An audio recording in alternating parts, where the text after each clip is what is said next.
महाभारत से तो हम लाइफ के बड़े बड़े लेसन्स ले सकते हैं। तो स्टॉक मार्केट कौन सी शेयर है? Hello and welcome back to So Finance. आज का वीडियो थोड़ा पर्सनल है, पर्सनल इन द सेंस कि रिसेंटली मैंने महाभारत को फिर से पढ़ा एंड मुझे लगा कि इसमें से बहुत ऐसे वैल्यूएबल लेसन्स हैं जो हम स्टॉक मार्केट में अप्लाई कर सकते हैं। सो मैंने सोचा क्यों ना एक ऐसी वीडियो बनाई जाए जिसमें मैं अपने पर्सनल जो टेक अवेज हैं वो आपके साथ शेयर करूं।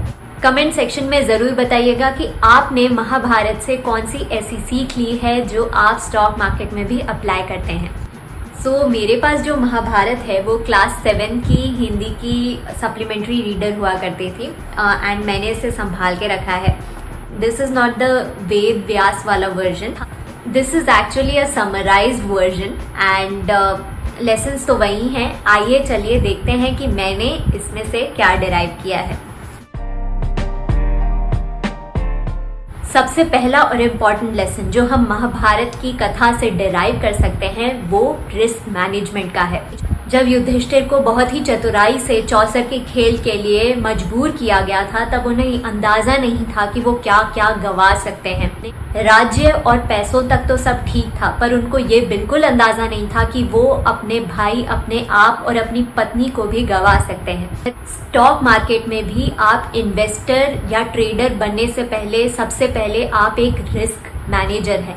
किसी भी ट्रेड या इन्वेस्टमेंट में घुसने से पहले आपको उसके रिस्क का पूरा अंदाजा होना चाहिए। आप सिर्फ उतना ही दांव पर लगाएं जितना आप खोने के लिए तैयार हैं। So first assess your risk taking capacity and then take risk accordingly. आप बिना ये जाने कि आप कितना गंवा सकते हैं उस ट्रेड या इन्वेस्टमेंट में एंटर मत कीजिए।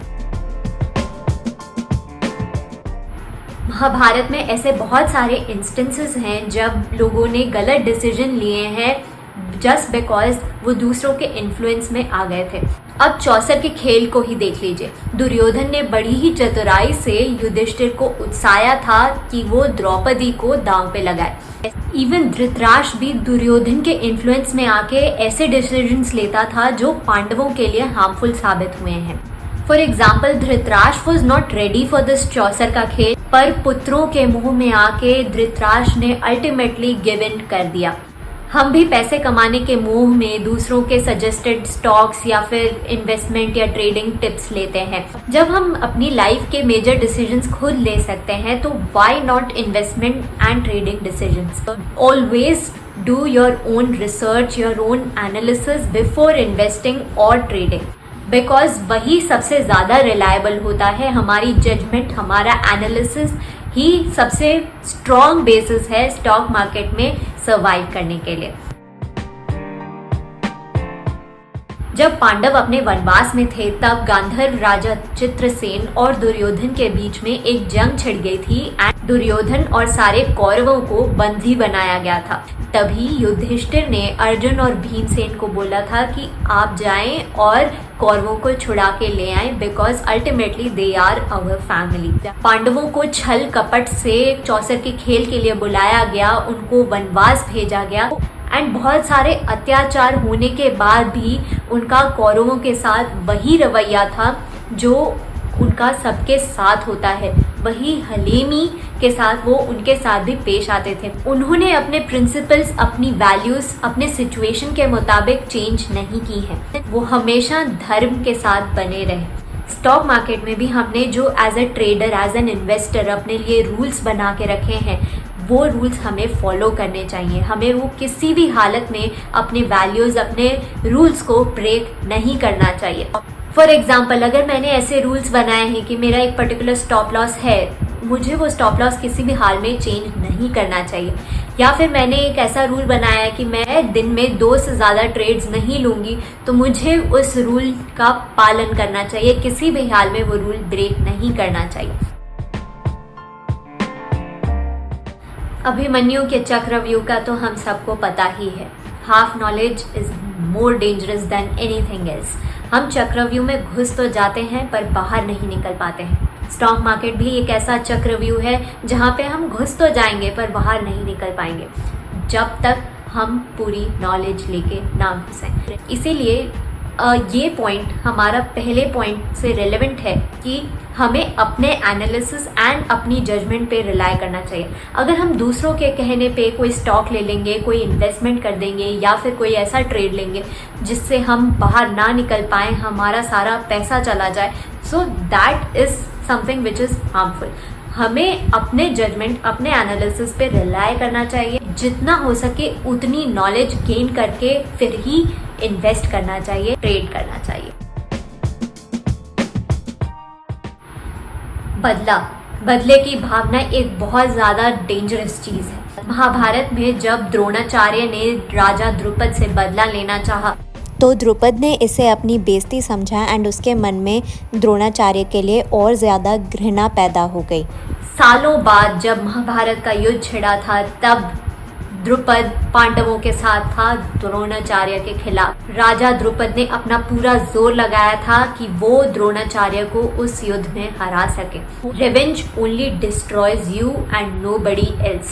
स्टॉक मार्केट में भी रेवेंज ट्रेडिंग से आप सिर्फ अपना ही नुकसान कर रहे हैं। हो सकता है एक दिन आपका बेनिफिट हो जाए, पर इन द लॉन्ग रन आपका इससे नुकसान ही होने वाला है।